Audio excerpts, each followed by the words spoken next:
Assalamualaikum. Kami dari kelompok keempat ingin mempresentasikan hasil dari kelompok kami, yaitu perlawanan Mataram. Nah, ini dia anggota kelompok kami. Latar belakang perlawanan Mataram yaitu pemberontakan rakyat Mataram. Sultan Agung adalah raja ketiga Mataram yang berkuasa untuk periode 1613 sampai 1645. Salah satu cita-cita yang dimiliki Sultan Agung adalah menyatukan Pulau Jawa di bawah kekuasaan Mataram dan mengusir kekuasaan asing dari Nusantara seperti VOC. Apalagi VOC juga terus berusaha memonopoli perdagangan di Jawa yang membuat para pedagang pribumi mulai mengalami kemunduran.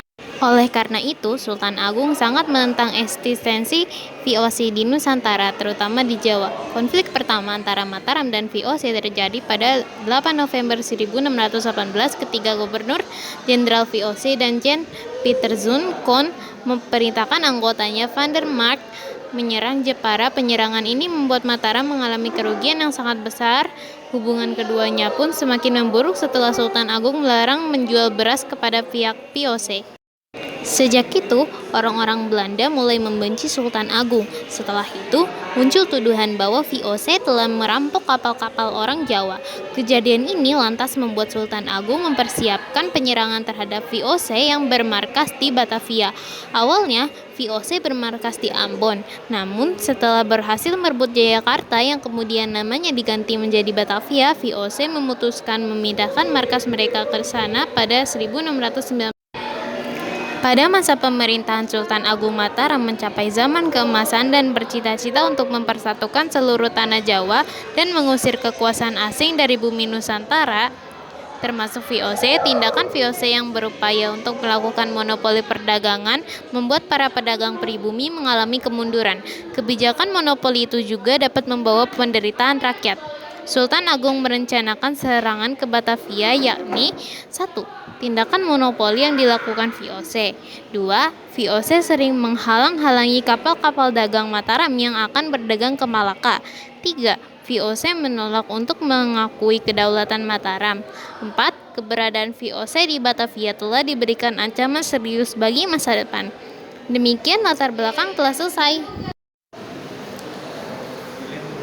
Jalan perlawanan Mataram. Yang pertama, serangan pada tahun 1628, Sultan Agung telah mempersiapkan pasukan dengan segenap persenjataan dan pembekalan untuk menyerang Batavia dengan Gubernur Jenderal VOC-nya adalah J.P. Koen.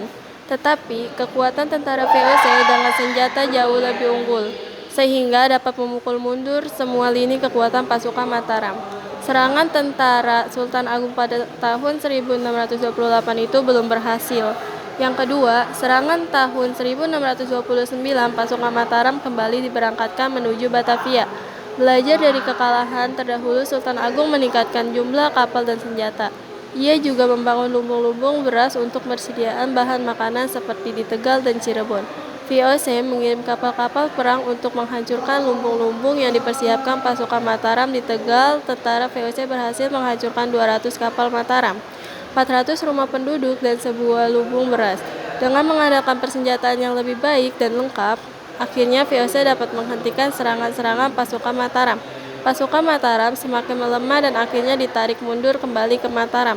Dengan demikian, serangan Sultan Agung yang kedua ini juga mengalami kegagalan. Selesai. Akhir perlawanan. Upaya Sultan Agung mengalami kegagalan disebabkan oleh 1. Persediaan makanan dibakar oleh Belanda.